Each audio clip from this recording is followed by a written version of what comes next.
کیسے ہیں آپ؟ ٹھیک ہے حسن اللہ یاری اللہ صاحب بھائی؟ تعالیٰ کا بڑا احسان ہے. Thank you sir. اللہ خوش رکھے، آباد رکھے، میرے بھائی کو ہنستا کھیلتا رکھے. Thank you sir. تو اچھا میرے بہت ہی پیارے بھائی، جی آپ سے میں نے سوال کرنا ہے. میرا ایک انداز ہے، جب میں کسی سے دین کے معاملے میں بات کرتا ہوں تو بہت پیار سے کرتا ہوں. آج تک کبھی میں نے کسی کو گالی گلوچ نہیں دی. اچھا، میں بڑا آپ کا مہربانی، بہت احترام کرتا ہوں. بڑا تو احسان کیا میں نے آپ کا پیار سے بات کرنی ہے، تو میرے باقیوں کی طرح نہیں کہ میں آپ کو گالیاں دوں. اور کہاں سے کال کیا ضحاک صاحب؟ کس شہر سے کال کیا آپ نے؟ جی کہاں سے کال فرمایا آپ نے؟ میں پاکستان. پاکستان میں بہت سارے شہر ہیں، کہاں سے کال کیا؟ لاہور. اچھا، کام کیا کرتے ہیں ضحاک صاحب؟ پورا نام ضحاک ہی ہے؟ جی ضحاک مدنی. ضحاک مدنی. کام کیا کرتے ہیں ضحاک صاحب؟ خطیب ہوں. خطیب. جی سر، بسم اللہ کریں، کیا کہنا چاہتے ہیں؟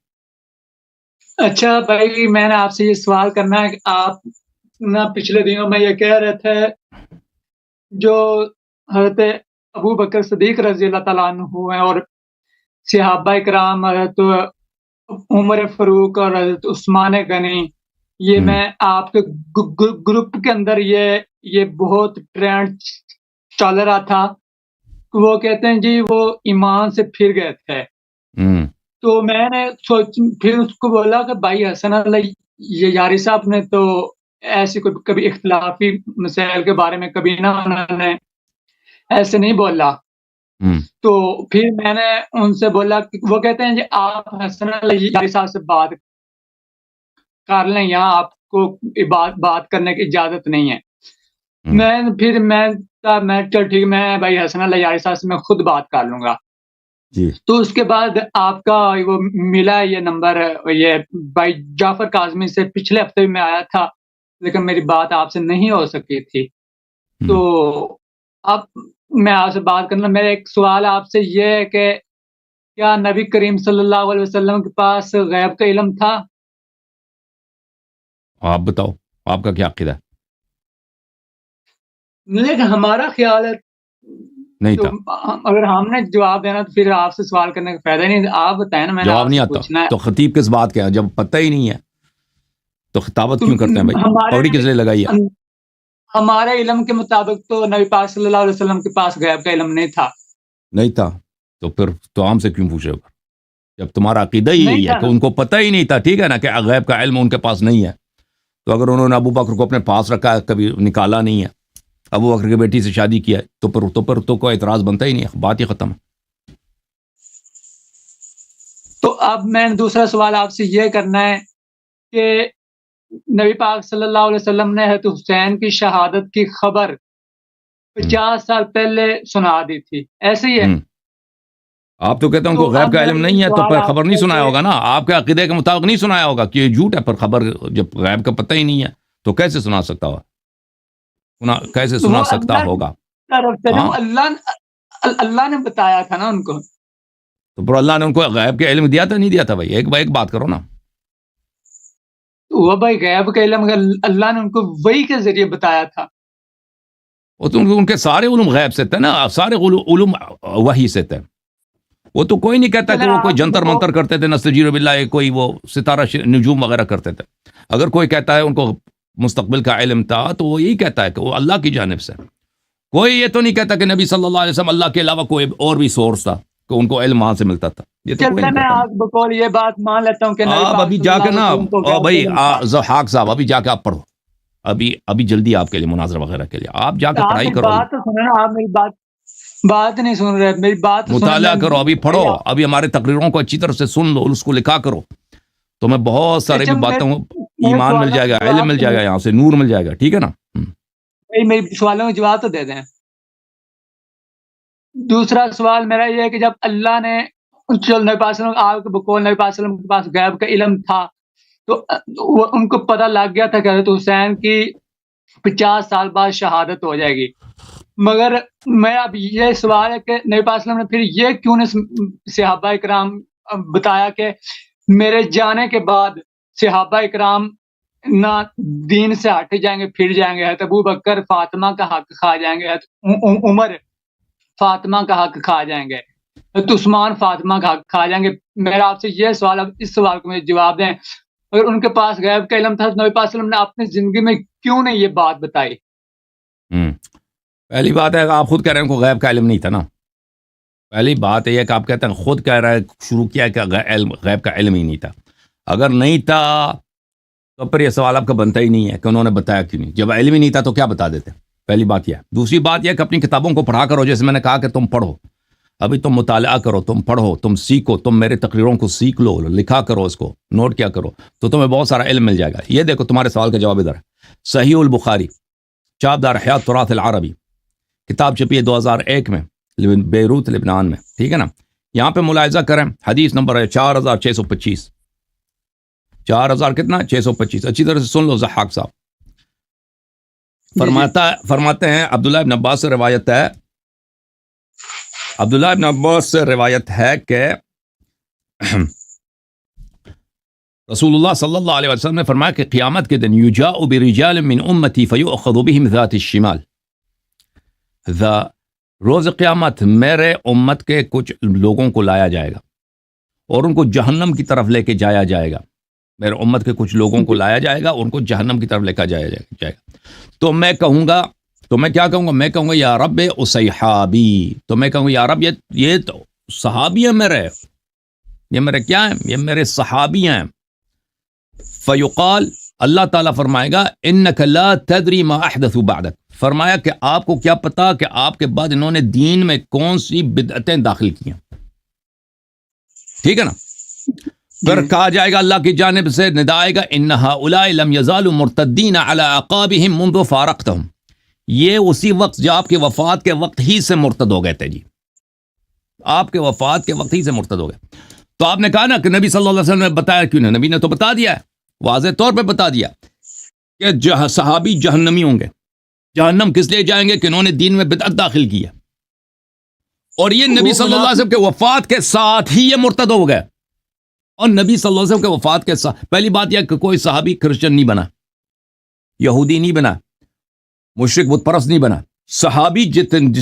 صحابی کا وجہ ارتداد کیا ہے؟ دین میں بدعت داخل کرنا، جیسے اس حدیث شریف میں احدثوا بعدک، دین میں بدعتیں داخل کی. اور نبی صلی اللہ علیہ وسلم کے وفات کے ساتھ ہی دین میں بھائی اذان چینج نہیں کیا ان لوگوں نے، اسی وقت فوراً ان کے وفات کے وقت نماز روزہ چینج، یہ تو بعد میں یہ چینجز آ گئی نا. ان کے وفات کے وقت کیا سب سے بڑا ارتداد کیا ہے؟ غصب حق امیر المؤمنین علیہ السلام، امامت پہ قبضہ. ٹھیک ہے. اس کے علاوہ کوئی نبی صلی اللہ علیہ وسلم کے وفات کے ساتھ ہی دین میں کچھ اور پیش نہیں آیا. امامت کا ادعا کیا ہے اس شخص نے جو امام نہیں تھا، اور امامت کا انکار کیا ہے اس امام کا جو اللہ کی جانب سے امام تھا. ٹھیک ہے نا. اب آپ نے کہا نا کہ صحابہ کرام نبی صلی اللہ علیہ وسلم نے بتایا کیوں نہیں؟ بہت بتایا، آپ کی کتابوں میں موجود ہے. مرتد بھی ہیں، دین سے خارج بھی ہیں. وجہ ارتداد کیا؟ دین میں بدعت داخل کرنا. اور یہ مرتد کب ہوا ہے؟ نبی صلی اللہ علیہ وسلم کے وفات کے فوراً کے ساتھ ہی یہ مرتد ہو گئے. جی اور بولو ضحاک صاحب. اچھا، جو آپ نے یہ حوالہ دیا ہے کیا یہ صحیح بخاری جو ہماری اس میں سے دیا؟ ہاں بالکل، آپ کے پاس بھی اپنے بخاری کھولو، سب بخاری میں موجود ہے، مسلم میں موجود ہے، اور یہ متواتر ہے. اچھا بھائی حسن اللہ یاری صاحب، ویسے قرآن میں اللہ تعالیٰ نے پیاری امی جان ماں عائشہ صدیقہ رضی اللہ تعالیٰ بس چھوڑو امی جان کو، چھوڑو نا، یہ تو تسلی ہو گئی نا. ابھی تک تم شیعوں کی اتنی تکفیر کرتے تھے نا کہ شیعہ کہتے ہیں صحابہ مرتد ہو گئے ہیں. جی اور شیعہ نے تو وہی نبی کی بات کیا نا، اور شیعہ نے تو نبی صلی اللہ علیہ وسلم کی بات کی ہے، کوئی اور بات تو نہیں کی نا کہ صحابہ مرتد ہو گئے. مرتد تو آپ لوگ ہو کہ نبی صلی اللہ علیہ وسلم کی احادیث کو اپنی کتابوں میں عوام سے چھپاتے ہو، اور نبی صلی اللہ علیہ وسلم کے بات کو تم نے شیعوں کی تکفیر کی سبب بنا دیا. بھائی میں اب یہ جا کے نا اپنے تقریر میں کہہ دینا، خطبے میں. بھائی میں پیار سے بات کر رہا ہوں، آپ تو غصہ کر رہے ہیں. عرض یہ ہے کہ دیکھو، غصے کی بات نہیں ہے کہ آپ نے نبی صلی اللہ علیہ وسلم کے احادیث کو اپنے، آپ ابھی شاید طالب علم ہیں، ٹھیک ہے نا، آپ نے یہ حدیث زندگی میں نہیں سنی ہے، آپ کے اساتید نے آپ کو نہیں بتایا، آپ کے اساتید نے بھی آپ کو نہیں سنایا. ٹھیک ہے نا. عوام کو بھی نہیں سنا ہے. اچھا. شیعوں کا عقیدہ یہی ہے, شیعوں کا جرم یہی ہے بھائی, اسی وجہ سے تم نے شیعوں کی تکفیر کیا. یہ سے تو سب سے پہلے تو نبی صلی اللہ علیہ وسلم کی تکفیر ہونی چاہیے, کیونکہ انہوں نے خود بولا ہے کہ میرے صحابہ میرے مرنے کے بعد ہی مرتد ہو جائیں گے. لیکن غصے کی بات ہے کہ نہیں ہے؟ وہ آپ کی میں بات سمجھ رہا ہوں, لیکن آج تک میں نے یہ حدیث صحیح بخاری میں جو آپ نے سنائی, میں نے آج تک ہم صحیح بخاری پڑھی, اس کے اندر یہ لکھی نہیں. میں نے کہا نا آپ سے چھپایا جاتا ہے, آپ سے چھپایا گیا ہے. آپ کے اساتید نے آپ کے اساتید سے چھپایا, ان کے اساتید نے ان سے چھپایا. یہ چھپانا ہی آپ کا کام ہے, حقائق کو چھپا دینا. میں نے یہاں تک کہ کئی دفعہ آپ کے شیعوں سے پوچھا ہے تو کہ بھائی آپ کے جو ہے نا علامہ شیعوں بیچارے عام شیعوں کو کچھ نہیں آتا بھائی. وہ عام شیعہ بیچارے, وہ کوئی آفس میں کام کرتا ہے, کوئی اسکول میں ٹیچر ہے, ان بیچاروں کو دین کا کیا آتا ہے؟ وہ تو معمولی باتیں جانتے ہیں. ان کو اگر بخاری نہ آئے, اگر ان کو بخاری کے احادیث نہ آئے تو ان سے کیا توقع ہے؟ آپ سمجھتے ہیں ان کو بخاری آنا چاہیے شیعوں کو؟ نہیں, میں نے ان سے آپ کے بارے میں پوچھا. میں کہا بھائی جو حسن الیاری صاحب ہیں نا, وہ یوں کہتے ہیں تو آپ کا اس بات میں اتفاق نہیں. وہ اگر سے آپ کو گالیاں دیتے ہیں, وہ کہتے ہیں بھائی وہ ہمارا ہے ہی نہیں, وہ آگے سے یوں بولتے ہیں. کوئی بات نہیں, سب شیعہ میرے ساتھ نہیں ہے, لیکن بہت سارے شیعہ میرے ساتھ ہیں, ٹھیک ہے نا. بعض شیعہ مجھے مخالفت کرتے ہیں. وہ آپ کے لوگ بھی اسی طرح نا, آپ کے لوگ بھی مثلا آپ کی جماعت عمریہ سے پوچھیں, کوئی طاہر قادری کو گالی دیتا ہے, کوئی اس کی تعریف کرتا ہے نا. وہ تو اس طرح نہیں ہے کہ شیعہ سب ایک ہی راستے پر ہیں. جی بالکل, یہ آپ نے صحیح بات بولی کہ ہر کسی کو گالیاں پڑتی ہیں. یہاں تک کہ اب ہمارے ڈاکٹر ذاکر نائک صاحب آ رہے ہیں پاکستان میں, لوگ ان کو بھی گالیاں دے رہے ہیں. تو اب میرا دوسرا سوال یہ ہے کہ آپ سے کہ جب امی عائشہ کی پاک دامنی کی باری گواہی اللہ تعالیٰ نے خود قرآن میں دے دی ہے, تو اب آپ کے شیعہ مذہب میں کچھ لوگ کہتے ہیں جی وہ توبہ استغفر اللہ, بعد میں وہ بدکارہ بن گئی تھی. تو اب اس کے بارے میں آپ کا کیا خیال ہے, جب جس کو اللہ بول دے کہ یہ پاک ہے؟ اور دوسری بات یہ کہ نبی عیسیٰ علیہ السلام کی پاک دامنی کی باری آئی, اللہ نے بچے کو حکم دیا, بچہ بولا.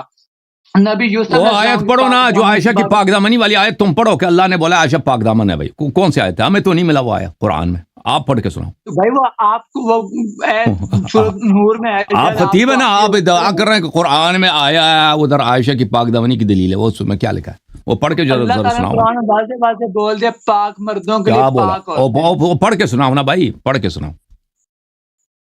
تو وہ سورۃ نور کے اندر آپ نے کتنی دفعہ وہ تلاوت کی ہے, پاک مردوں کے لیے پاک عورتیں, ٹھیک ہے؟ نہیں ہے وہ اس طرح نہیں ہے.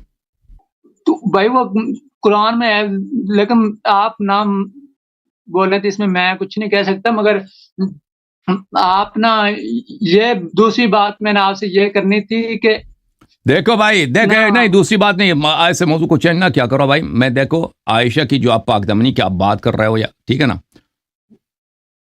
وہ اس کا مطلب وہ نہیں ہے جو آپ بتاتے ہو. وہ دیکھیں حضرت نوح علیہ الصلوۃ والسلام کی بیوی کیسے تھی, نوح علیہ السلام کی بیوی کیسی تھی؟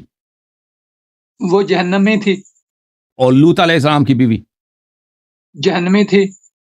تو اس کا مطلب یہی ہے کہ نوح اور لوط دونوں برے تھے, کیونکہ آپ کہتے ہیں نا برے عورتیں برے مردوں کے لیے, قرآن میں یہ لکھا ہے نا.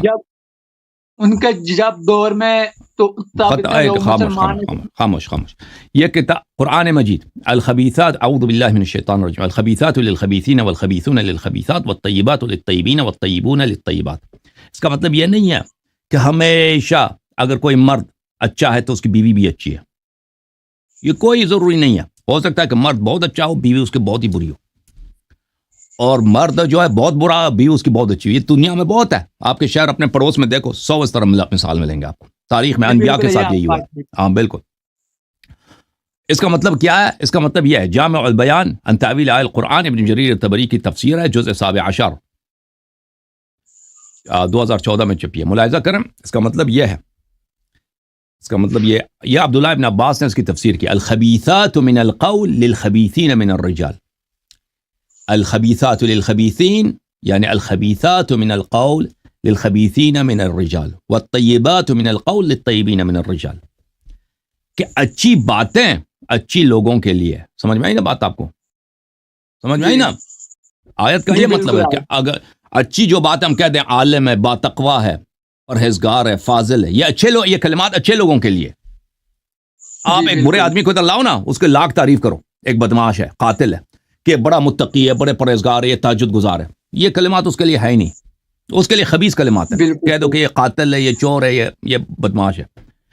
ایک اچھے آدمی کو ادھر لے کے آؤ نا، ایک نیک آدمی کو، اس کو گالی دے دو، یہ بھائی چور ہے، یہ اس نے رشوت لیا ہے، یہ اس کی ماں بھی جو ہے زنا زیادہ ہے، فلان ہے فلان ہے، کہہ دو، یہ اس کو لگتی ہی نہیں ہے. بھائی یہ برے اقوال اس کے، آیا یہ کہہ رہا ہے کہ برے باتیں، برے صفات، اقوال یہ برے لوگوں کے لیے اور اچھی باتیں اچھے لوگوں کے لیے. تو یہ آیا یہ کہہ رہا ہے، آیا کا مطلب یہ نہیں ہے کہ نبی صلی اللہ علیہ وسلم اچھے آدمی ہیں تو اس کی بیوی بھی ضروری ہے کہ اچھی آدمی ہو، اچھی انسان ہو. اس طرح کوئی ضروری نہیں ہے. نوح علیہ السلام بہت اچھے آدمی ہے، بیوی اس کی بہت بری عورت ہے. لوط علیہ السلام اسی طرح، ٹھیک ہے نا. فرعون ایک بہت ہی برا آدمی ہے، اس کی بیوی بہت اچھی عورت ہے. بالکل. بات یہ کہ نبی پاک صلی اللہ علیہ وسلم نے اگر وہ بری ہوتی تو نبی پاک صلی اللہ علیہ وسلم پھر اس کے لیے نکاح کا پیغام بھیجنا ہی نہیں تھا. نبی پاک یہ کوئی ضروری نہیں ہے. پیغام بھیجا ہے. دیکھیں نکاح جو ہوتا ہے، نبی صلی اللہ علیہ وسلم نے جو نکاح کیے ہیں، وہ لوط نے بھی نکاح کیے نا اس عورت کے ساتھ. اگر لوط کی عورت بری ہوتی تو نوح علیہ السلام کبھی اس کے ساتھ شادی نہیں کرتے، کبھی شادی نہیں کرتے، ٹھیک ہے نا. اور آپ کے اپنے مسلم وغیرہ میں موجود ہے کہ یہ حفصہ کی شادی نہیں ہو رہی تھی کہیں پر، وہ خود اس ابو بکر عمر منتیں کرنے آتا نبی صلی اللہ علیہ وسلم سے کہ تم آ کے میری بیٹی سے شادی کر لو. تو یہ جو ہے کہ نکاح جو اسلام میں ظاہر اسلام پہ ہوتا ہے، جو شہادتین پڑھے لا الہ الا اللہ محمد رسول اللہ صلی اللہ علیہ وسلم، اگر وہ عورت شادی شدہ نہیں ہے، یعنی کہ اس کی خاوند نہیں، آپ اس کے ساتھ شادی کر سکتے ہیں، ٹھیک ہے نا. یہ کوئی ضروری نہیں ہے کہ عورت کیا ہو، نماز گزار ہو، بہت ہی مومنہ ہو تو شادی ہو سکتی ہے. نہیں، عورت بے نماز بھی ہو تو اس کے ساتھ شادی ہو. آپ کو پتہ ہے نا، بے نماز عورت کے ساتھ نکاح ہو سکتا ہے، صحیح ہے. عورت اگر روزہ نہیں رکھتی ماہ رمضان کا، نکاح ہو سکتا ہے. عورت اگر جھوٹی ہے یعنی جھوٹ بولتی ہے، نکاح ہو سکتا ہے. عورت اگر چور ہے، چور کے ساتھ نکاح ہو سکتا ہے. یہ کوئی ضروری نہیں ہے کہ عورت بہت ہی پاک دامن ہو تب بھی شادی ہو سکتا ہے اس کے ساتھ. نکاح جو ہے ظاہر اسلام، شہادتین پڑھ دے، چاہے نماز نہ پڑھے، چاہے روزے نہ رکھے، چاہے جھوٹ بولے، چاہے چوری کر لے، چاہے جتنی پکی منافق کیوں نہ ہو، شادی ہو سکتا ہے اس کے ساتھ، ٹھیک ہے نا. لیکن یہاں ایک سوال کھڑا ہوتا ہے، جب حضرت حفصہ رضی اللہ تعالی عنہا کی آپ نے حضرت حفصہ کی بات کی، یہاں ایک یہ سوال کھڑا ہوتا ہے، جب حضرت عمر فاروق نے حضرت عثمان غنی سے کہا کہ میری بیٹی کے ساتھ تم شادی کرو، حضرت عثمان غنی نے کہا کہ مجھے ابھی حاجت نہیں ہے. پھر حضرت ابو بکر صدیق سے کہا، ابو بکر چپ رہے. پھر نبی پاک ہے کہ نہیں بھائی، ہے کہ نہیں. تو پرابلم تھا ان کے پاس نا، کہ بیٹی کی شادی نہیں ہو رہی ہے. آپ نے دیکھا ایسی جگہ پہ کہیں بھی منتیں کر رہا ہے اس سے اسے کہ میرے بیٹی کے ساتھ شادی کرو، کہتا ہے وہ سامنے سے کہتا ہے مجھے ضرورت ہے، ذلیل کر رہا ہے سامنے سے کہ تیری بیٹی سے میرا کیا جاؤ. اور بھائی یہ بے عزتی کی بات ہے کہ نہیں یار، بے عزتی کی بات ہے. او بھائی اگر نبی صلی اللہ علیہ وسلم سے اسے شادی کیا تو اسے منت کیا نا، اسی طرح منتیں کرتے کرتے بھائی کوئی اس سے شادی نہیں کر، اس کے پاس خرچے بھی نہیں ہیں، تو بھئی اس کو نبی صلی اللہ علیہ وسلم نے صدقے کے طور پر اس سے شادی کی. اس کا مطلب یہ نہیں کہ بہت اچھی عورت ہے، ٹھیک ہے نا. اب آپ پتہ چلا نا کہ آپ لوگ جو مشہور کرا دی کہ عمر بہت بڑا سردار تھا، فلاں، کچھ بھی نہیں تھا بھائی. سردار کی بیٹی کی شادی فوراً ہو جاتی ہے، اس کو منت کرنے کی ضرورت نہیں ہوتی کہ وہ عثمان کے پاس جائے، ٹھیک ہے، میری بیٹی کے ساتھ شادی کرو، اور وہ ذلیل کر کے کہہ دے کہ جا مجھے حاجت ہی نہیں ہے. صحیح ہے نا بھائی، ہے کہ نہیں بھائی؟ نہیں بھائی، یہ جو آپ لوگوں نے مشہور کیا کہ عمر جو تھا بڑا سردار تھا قریش کا، یہ کیسے سردار ہے، کیسے سردار ہے کہ منتیں کر رہا ہے لوگوں سے میری بیٹی کے ساتھ شادی کرو. کوئی وہ کہتا ہے اوپر سامنے سے وہ ذلیل کر رہا ہے، کہتا ہے کہ جاؤ مجھے حاجت ہی نہیں ہے، تیرے بیٹی سے مجھے کیا کہا. بھائی ذلیل نہیں کیا، وہ خود کہہ رہا ہے مجھے ذلیل کیا. وہ اسی روایت میں موجود ہے کہ جب اس نے مجھے کہا کہ میرے بیٹی سے کام ہی نہیں، تب مجھے ایسی ذلت ہوئی ہے کہ اس کا کوئی حساب ہی نہیں ہے. عمر کے اپنے جملے اسی حدیث میں مسلم میں. ابو بکر نے بعد میں پوچھا تھا کہ میری بات کا غصہ تو نہیں کیا، تو عمر کہتے ہیں کہ مجھے غصہ آیا تھا تمہاری بات کا، مگر پھر ابو بکر نے کہا تھا کہ میں تمہاری نہ تمہیں ہاں نہ کا جواب اس لیے نہیں دیا کیونکہ نبی پاک صلی اللہ علیہ وسلم تمہاری بیٹی سے نکاح کرنے اسی وقت بتا دیتے نا، اسی وقت بتا دیتے. اگر یہ بات سچ ہے نا، جب عمر آیا تھا کہ میں اس کے پاس منتیں کر رہا ہوں، اس کے پاس منتیں کر رہا ہے، تو بتا دیتے نا، سر ذلیل نہ کرتے، کہہ دیتے کہ بھائی نبی صلی اللہ علیہ وسلم راغب ہیں. آپ اور میں وہ بتا دیتے نا اسی وقت بتا دیتے نا، یہ پتہ چلتا ہے کہ یہ سب جھوٹ ہے، یہ سب جھوٹ ہے بھائی، اس کی عزت بچانے کے لیے، اس کی عزت بچانے کے لیے بھائی. ہاں اگر اسی طرح بات ہوتی نا کہ ابو بکر آیا، عمر آیا نا عثمان کے پاس میری بیٹی کے ساتھ شادی کرو، وہ نہ کہتا کہ بھائی مجھے حاجت ہی نہیں، کہہ دیتا کہ بھائی تمہیں اس طرح منت کرنے کی ضرورت نہیں ہے، نبی صلی اللہ علیہ وسلم رشتہ لینے آئیں گے، وہ اپنے لیے نبی سے بہتر داماد کون ہے بھائی دنیا میں، ٹھیک ہے نا. اور ابو بکر بھی یہ سنا لیتے اس کو، ٹھیک ہے نا، وہ تو نہیں سنایا، یہ تو بعد کی کہانی ہے نا، وہ تو بعد میں تم لوگوں نے بنا دی ہے، وہ تو ہمیں پتہ ہے، میں بتاتا ہوں آپ، وہ تو ہمیں پتہ ہے. میری بات سنیں. عثمان ابو بکر نے اس لیے نہیں ہے تو عمر کو بتایا تھا. چلیں ضحاک صاحب آپ اب تیاری کرو، اگلے ہفتے آ جاؤ، ٹھیک ہے نا بھائی، کوئی پکی سی دلیل لے کے آؤ. میری چھوٹی سی بات سن لیں.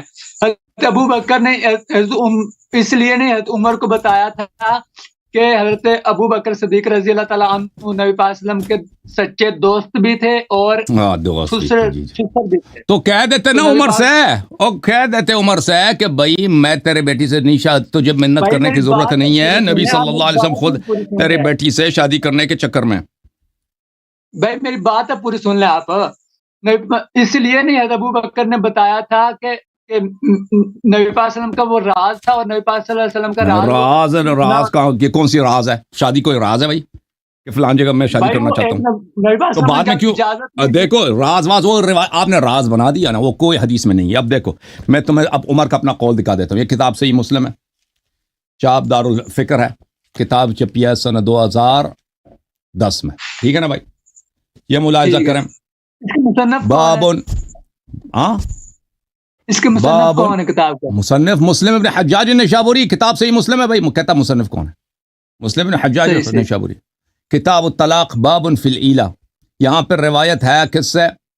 عمر بن الخطاب سے. عبداللہ ابن عباس عمر بن الخطاب سے روایت کرتے ہیں.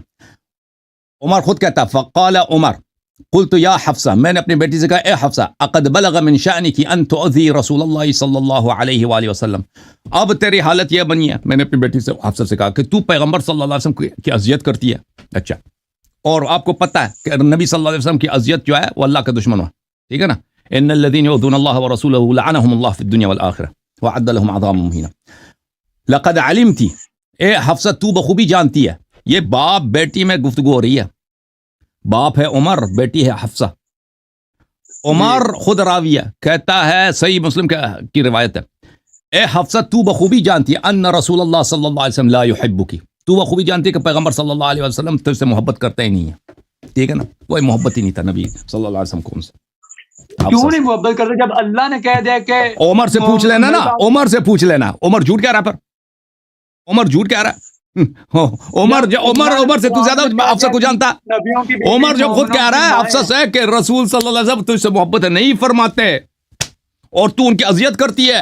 ہائے ہائے ہائے ہائے، مولوی صاحب پھنس گئے. عمر نے تو نبی پاک صلی اللہ علیہ وسلم عمر کو دعاؤں میں مانگا تھا، عمر سے تو محبت تھی. عمر کی بات دعاؤں وہ الگ بات ہے، یہ حفصہ کی بات. آپ نے حفصہ کی بات چڑھی ہے نا، حفصہ سے محبت نہیں کرتے نبی صلی اللہ علیہ وسلم. آپ کو کیا پرابلم؟ اچھا، آپ اس بات کو مانتے ہیں جو نبی کی بیویاں ہیں وہ مومنوں کی مائیں ہیں، اس بات کو مانتے ہیں آپ؟ یار معاف کرو، اب اگلے اس باتوں کو ہم نے بہت توضیح دی ہے. اب آپ جا کے تیاری کر لینا، ہماری تقریرات کو اس باتوں میں سن لینا، پر آپ کو پتہ چل جائے گا، ٹھیک ہے نا ضحاک بھائی. اللہ آپ کو عزت دے. آپ کو بھی ابتدائی باتیں نہیں معلوم، آپ ہماری یہاں پہ مناظرات وغیرہ کو دیکھ لیں، آپ کو بہت ساری چیزوں کا پتہ چل جائے گا. لیکن آپ پوری بات سنتے نہیں. بہت سنے نا، اب دوسرے لوگ بھی منتظر ہیں. اللہ آپ کو جزائے خیر دے، اللہ آپ کو عزت دے. Thank you sir.